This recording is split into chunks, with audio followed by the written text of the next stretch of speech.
Assalamualaikum warahmatullahi wabarakatuh. Alhamdulillah, wassalatu wassalamu ala Rasulillah Muhammad ibn Abdullah wa ala alihi wa sahbihi ajma'in. Amma ba'du. Rabbi shrah li sadri wa yassir li amri wa hlul 'uqdatam min lisani yafqahu qawli. Para pemirsa Muhajirin TV dimanapun Anda berada, yang dimuliakan Allah Subhanahu wa Ta'ala, alhamdulillah, pada hari ini kita dapat kembali mengikuti kajian di Muhajirin TV.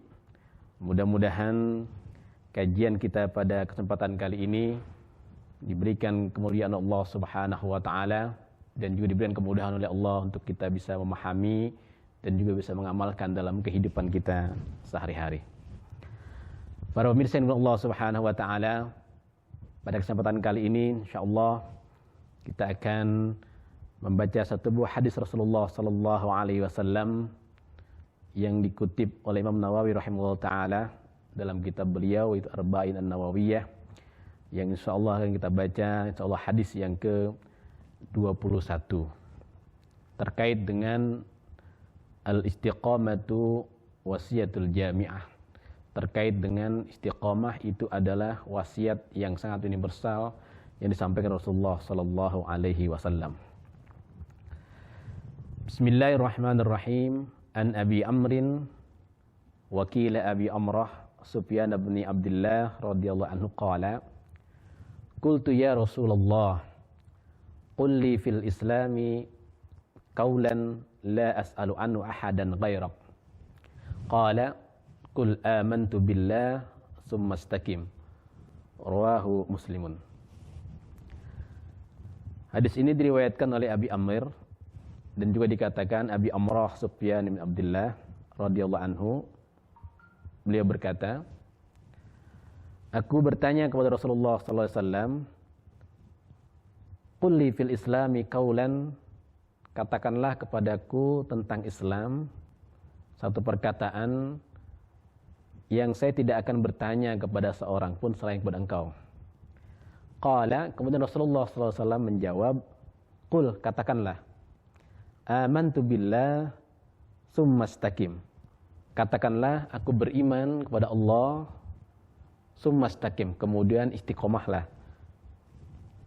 Rawahu Muslimun. Hadis ini diriwayatkan oleh Imam Muslim dalam kitab Sahih beliau.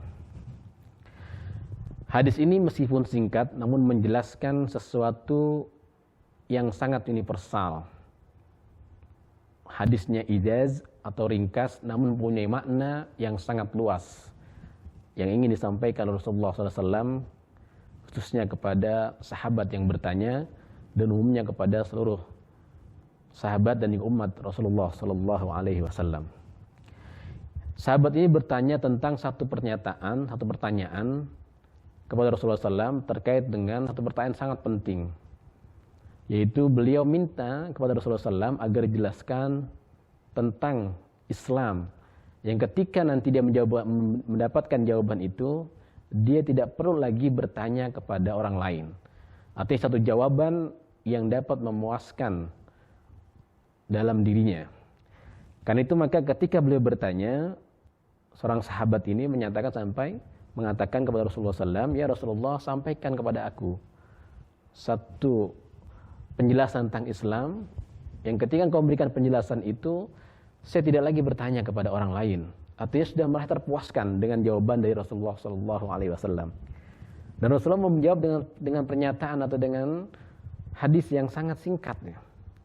Beliau menyampaikan, kul, katakanlah, aku beriman kepada Allah. Kemudian istiqomah dengan keimanan itu. Katakanlah, saya beriman kepada Allah Subhanahu wa Ta'ala, kemudian saya istiqomah dengan keimanan itu. Nah, di sini makna istiqomah satu kata yang singkat namun punya makna yang begitu mendalam.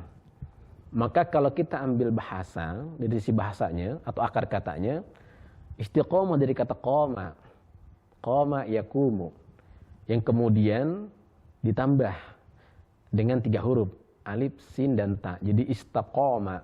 yastaqimu istiqamatan. Jadi masdar dari kata istiqamah. Jadi istiqamah. Di dalam bahasa Arab biasanya kita mengenal kaidah ketika satu kata itu bertambah hurufnya, maka bertambah juga maknanya. Ziyadatul mabna, ziyadatul makna. Bertambahnya struktur huruf, maka bertambah juga makna dari kalimat, dari kata tersebut. Seperti kata istiqamah yang berasal dari kata qoma, maka qoma maknanya adalah berdiri, maka ketika menjadi istiqamah itu menambah makna yang lebih kuat lagi. Jadi istiqamah, jadi mulazamah, senantiasa di dalam jalan kebenaran. Karena itu maka ada yang mengartikan kata istiqamah itu adalah mulazamatul tariq bi fi'lil wajibat wa tarkil manhiyat. Senantiasa mulazamatul tariq, senantiasa menjalani perbuatan-perbuatan yang baik atau kewajiban-kewajiban, melaksanakan kewajibannya, dan juga senantiasa meninggalkan apa yang dilarang oleh Allah Subhanahu wa taala. Mulazamah itu istiqamah. Jadi istiqamah itu maknanya adalah bagaimana kita bisa senantiasa dalam melaksanakan kebaikan kepada Allah Subhanahu wa taala, dalam melakukan kebaikan untuk beribadah kepada Allah Subhanahu wa taala. Itu istiqamah. Karena itu maka yang disampaikan Rasulullah SAW kepada sahabat tersebut adalah agar dia beriman, mengakui keimanannya kepada Allah Subhanahu wa taala, kemudian dia bisa istiqamah di dalam keimanannya itu kepada Allah Subhanahu wa taala. Karena itu maka ketika orang-orang yang istiqamah dalam keimanannya, lurus, ajeg, dan senantiasa menghasilkan amal soleh kepada Allah Subhanahu wa taala, maka mereka itulah orang-orang yang betul-betul senantiasa ingin menyempurnakan keimanannya kepada Allah Subhanahu wa taala. Maka kata-kata istiqomah juga ini yang membentuk kata-kata mustaqim dalam surah Al-Fatihah yang sering kita baca, ihdinas siratal mustaqim. Mustaqim juga berasal dari kata istaqamah, yaitu ihdinas siratal mustaqim.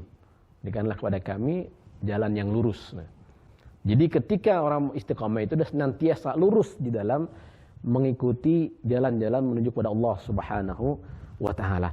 Karena itu maka walaupun ini jawabannya singkat, namun memberikan begitu makna yang luas kepada sahabat tersebut dan juga umumnya kepada kita sebagai umatnya Rasulullah sallallahu alaihi wasallam. Dan itu juga yang disampaikan di dalam Al-Qur'an. Yang disampaikan dalam Al-Qur'an yang ayat ini menjelaskan tentang bagaimana orang-orang yang beriman kemudian juga bisa istiqomah dengan keimanannya. Innal ladzina qalu rabbunallah tsumma istaqamu tatanazzalu 'alaihimul malaikatu alla takhafu wa la tahzanu wa abshiru bil jannati allati kuntum tu'adun. Nah, ini juga ayat ini juga menjelaskan tentang istiqamah gitu. Hampir semakna dengan hadis yang tadi disampaikan Rasulullah SAW atau pesan Rasulullah kepada sahabat. Allah Subhanahu wa taala berfirman, "Innal ladzina qalu rabbunallah", sungguhnya orang-orang yang mengatakan bahwa Tuhan kami adalah Allah. Tsumastaqamu, kemudian dia istiqamah dengan keimanannya itu. Maka balasannya tatanazzalu alaihimul malaikatu, maka para malaikat akan turun. Apa yang diucapkan? Alla takhafu wa la tahzanu. Janganlah kalian takut dan juga jangan kalian rasa sedih. Wa abshiru bil jannati allati kuntum tu'adun. Dan beri kabar gembira kepada mereka dengan surga yang dijanjikan oleh Allah Subhanahu wa taala. Ini balasan bagi orang-orang yang istiqomah di dalam keimanannya kepada Allah Subhanahu wa taala. Karena itu maka di awal tadi saya katakan bahwa pesan untuk istiqomah ini, walaupun ini adalah pesan yang sangat singkat yang disampaikan Rasulullah SAW kepada para sahabat, juga kepada kita, namun maknanya begitu sangat luas. Sehingga dijelaskan dalam ayat itu bahwa orang-orang yang bisa istiqomah dalam keimanannya, dia akan mendapatkan balasan dari Allah Subhanahu wa taala. Apa berupa apa? Alla takhafu wa la tahzanu. Dia tidak merasa takut dalam menghadapi apapun. Dan juga dia tidak merasa sedih di dalam mengarungi kehidupan di dunia ini.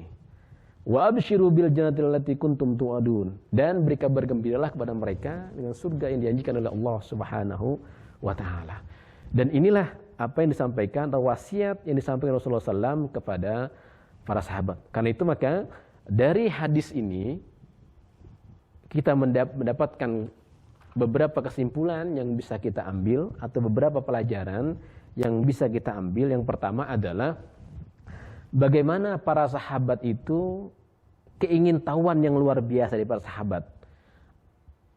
Apa yang bermanfaat untuk agamanya dan juga dunianya. Jadi ketika para sahabat ingin mendapatkan sesuatu dari Rasulullah SAW, maka para sahabat itu mendatangi Rasulullah dan bertanya, untuk apa tujuannya? Untuk kebaikan di agama dan juga dunianya. Hirsus sahabati sallallahu alaihi wasallam, hirsus sahabati radhiyallahu anhum ala su'ali ala ma yanfa'uhum fid dinihim wa dunyahum. Jadi hadis ini memberikan pelajaran kepada kita bahwasanya bagaimana keingintahuan para sahabat kepada Rasulullah SAW tentang apa yang bisa memberi manfaat kepada agama dan juga dunia mereka. Itu pelajaran yang pertama. Pelajaran yang kedua yang bisa kita dapatkan juga di sini adalah bagaimana kecerdasan sahabat yang bertanya kepada Rasulullah Sallallahu Alaihi Wasallam, di mana sahabat itu bertanya tentang sesuatu yang sangat penting bagi kita, yang sangat akan bermanfaat bagi kehidupan kita, baik di dunia maupun di akhirat. Yaitu beliau bertanyakan, ya Rasulullah, beritahu kepada aku tentang Islam yang saya tidak akan pernah bertanya lagi kepada orang lain tentang itu. Artinya ingin bertanya sesuatu yang dapat memuaskan rohaninya, memuaskan hatinya gitu. Sehingga tidak lagi dia perlu bertanya kepada orang lain. Maka inilah satu kecerdasan para sahabat. Dan itu, kecerdasan itu kemudian menimbulkan satu pelajaran, bukan hanya untuk dirinya, atau bukan hanya untuk para sahabat yang bertanya, tetapi pelajaran itu juga untuk kita, umatnya Rasulullah Sallallahu Alaihi Wasallam. Untuk kita, umat yang mengaku umatnya Rasulullah Sallallahu Alaihi Wasallam. Nah, pelajaran yang ketiga yang bisa kita ambil dari hadis ini adalah berkaitan dengan wasiat yang universal. Wasiat singkat tapi mempunyai makna yang universal dari Rasulullah Sallallahu Alaihi Wasallam, atau wasiat yang mencakup seluruh kehidupan kita baik di dunia maupun di akhirat, di mana ketika kita melakukan sesuatu kebaikan maka yang kita perlukan adalah istiqomah dalam kebaikan tersebut. Kita melakukan aktivitas apa saja, yang kita perlukan adalah istiqomah, keajegan, kesenantiasaan yang kita perlukan, sehingga kita nanti bisa sukses di dunia maupun di akhirat. Nah, inilah beberapa hal yang bisa kita ambil pelajaran dari hadis Rasulullah SAW melalui pertanyaan yang disampaikan oleh seorang sahabat kepada Rasulullah SAW. Semoga kita termasuk di antara hambanya Allah dan umatnya Rasulullah SAW yang bisa istiqomah di dalam kebaikan, bisa dalam istiqomah dalam beramal soleh, sehingga kita bisa mendapatkan kebahagiaan di dunia maupun di akhirat, dan juga mendapatkan surganya Allah Subhanahu wa taala. Mudah-mudahan semua ini bermanfaat bagi kita, dan juga mudah-mudahan Allah Subhanahu wa taala mempermudah kita dalam kita beramal soleh untuk kebahagiaan kita di dunia maupun di akhirat. Mudah-mudahan ada manfaatnya. Subhanakallahumma bihamdika asyhadu an la ilaha illa anta astaghfiruka wa atubu ilaik. Wassalamualaikum warahmatullahi wabarakatuh.